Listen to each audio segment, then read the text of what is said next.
Stephanie and welcome back to my channel. Today I'm going to be talking about solo traveling. I think many people assume that solo traveling is either scary, lonely, and unsafe, and that's totally not the case. In this video I'm going to be discussing reasons why to solo travel, how to meet other people while solo traveling, safety tips, and my experiences. Before we get started, and if you are new to my channel, I do enjoy solo traveling with friends and family, and going on group tours. I like staying in hostels, hotels, Airbnbs, and resorts. So I do like a mixture of everything, and I like to switch it up when I'm traveling. Now that we got that out of the way, don't forget to give this video a thumbs up, and let's get into it.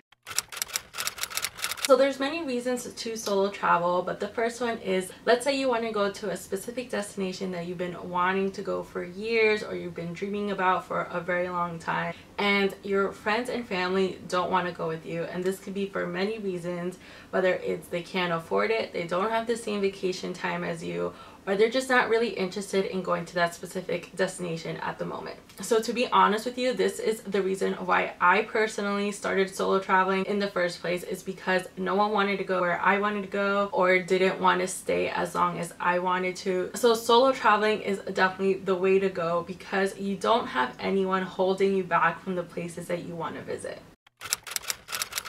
When you're traveling alone, you have complete control on the things that you want to do. So whether it's the destination or the different destinations that you want to visit, the accommodation, the activities, and how long you're going to be staying there. You are really the deciding factor of all these things. And if you have ever traveled with family before, usually it's your parents who are deciding the itinerary of your trip. And if you have traveled with friends before, maybe you had to compromise on the activities or the accommodation that you'll be staying in. But when you're traveling solo, you get to choose freely on the things that really matter to you.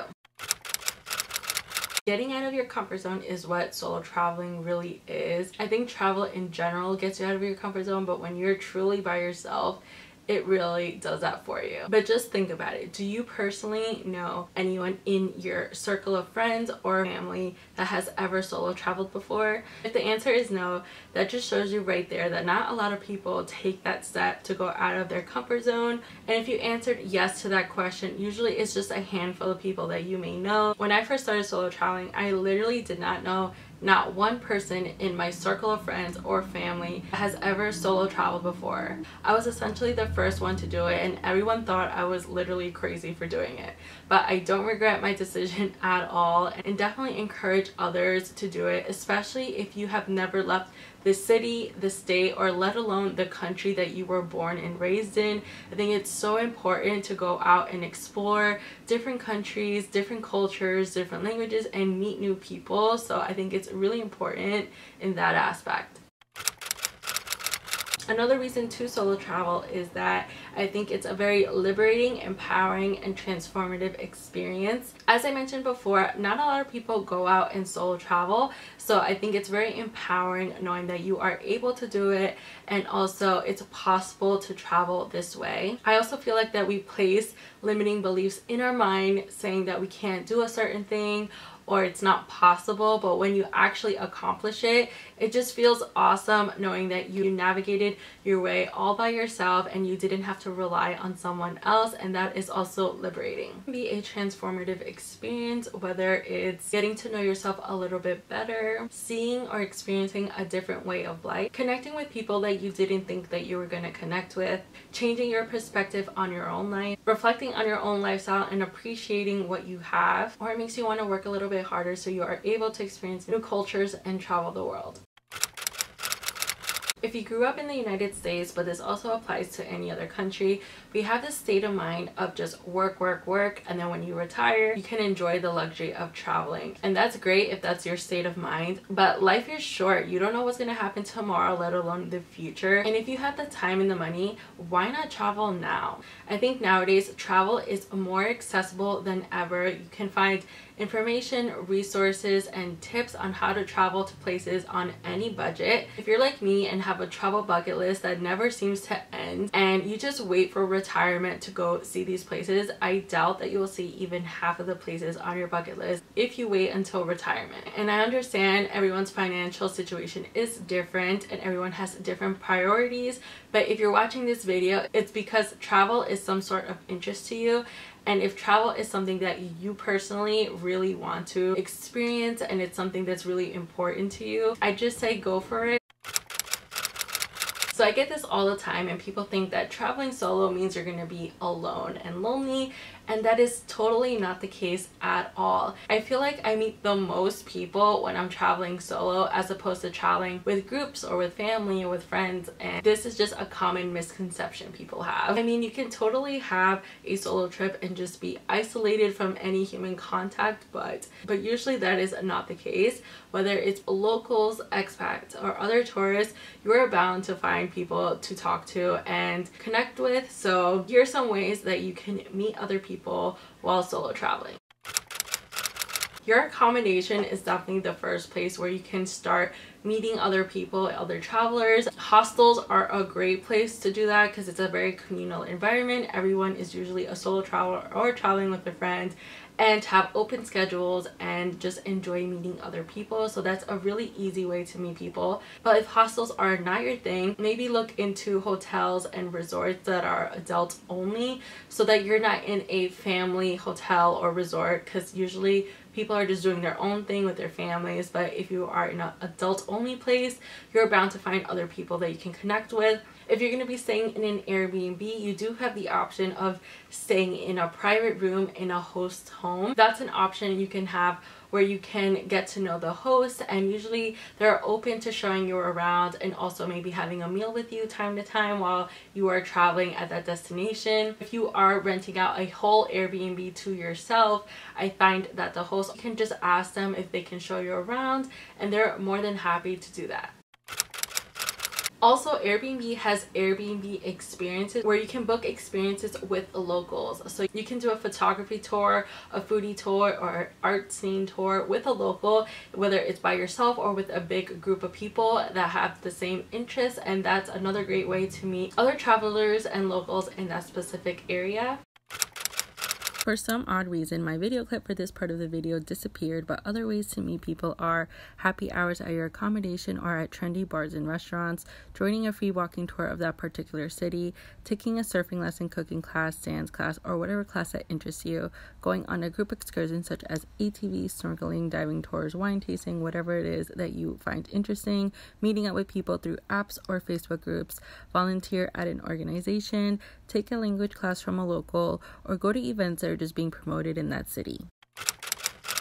I think everyone's concern when traveling solo is safety.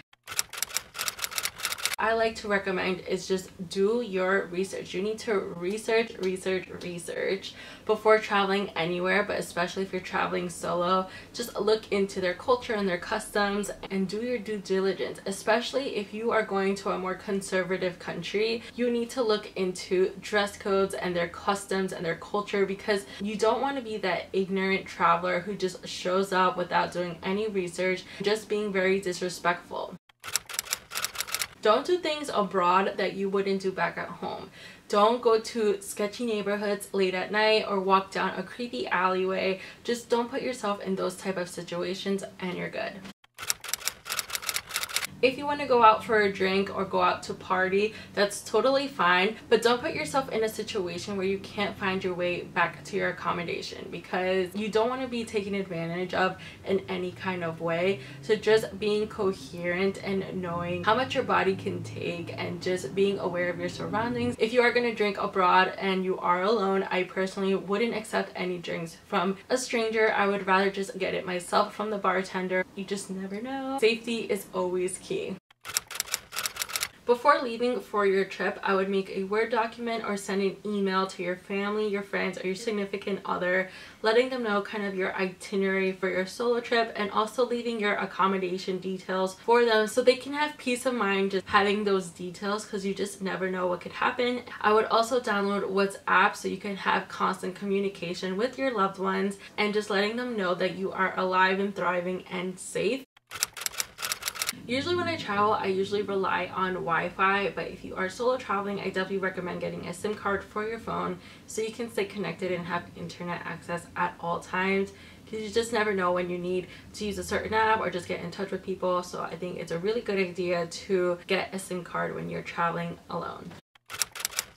If you're traveling to a country that doesn't speak the same language as you, I think it's super important to download a translation app to make the communication process easier for both people involved. Also, I think it's a great idea just to learn a few key phrases or key words to get by and try to communicate with the locals, because they always appreciate that you are trying.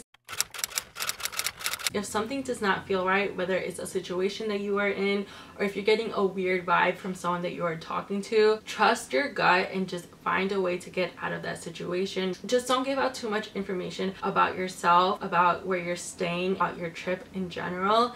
Just be very vague and don't give too much detail. Solo traveling for me has definitely changed me in so many ways.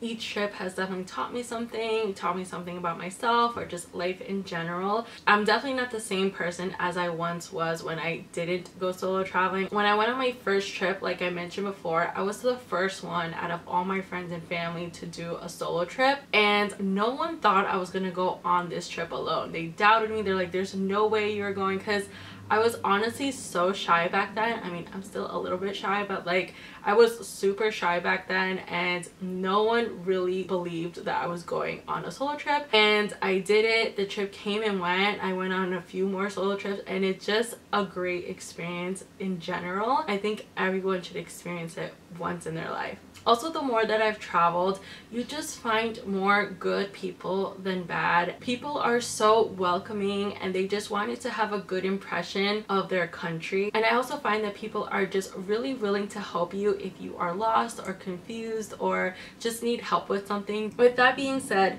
don't let the media sway you away from visiting any destination just because it's getting a negative light to it. And I personally don't even listen to the news anymore just because they don't paint the whole picture of that country. And if you're scared to travel to a certain place because of the media coverage that's going on, just look at your own country. I can assure you every country has its pros and cons. But there's bad things going on in your own backyard, in your own country, so don't be that judgmental of other places. I mean, I was born and raised in New York, and there's crazy things that happen here all the time. Just look at the United States as a whole right now in 2019. You can't even go to a school, a movie theater, a mall, a club without a shooting happening. That's scary. There's people all over the world looking at the United States as a scary place to visit as of right now. So that's what I have to say about that. But I always say to people, go experience a destination for yourself with your own eyes, and then you can form an opinion on it. Moving on to a more positive note, if you are feeling anxious or scared about solo traveling, everyone has felt like that at some point during their travel journey, and it's honestly okay. If you don't feel ready to go on a full-on solo trip abroad,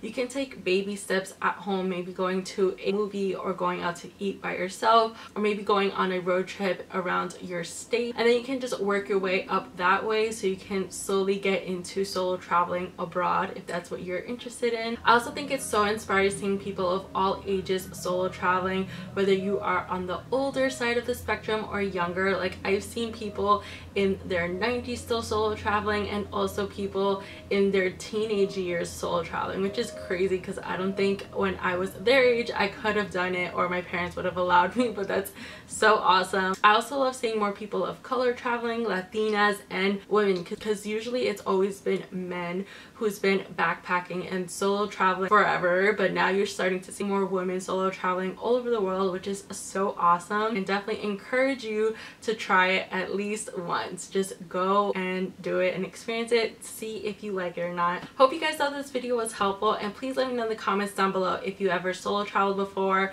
or if you plan on solo traveling, and if you have, definitely leave some tips for any solo travelers down in the comments below. Don't feel ready to travel all by yourself. I do have a video on group tours and how to find the right group tour, and I'll have that linked down below. Don't forget to subscribe to my channel and stay tuned for my next video. Ciao!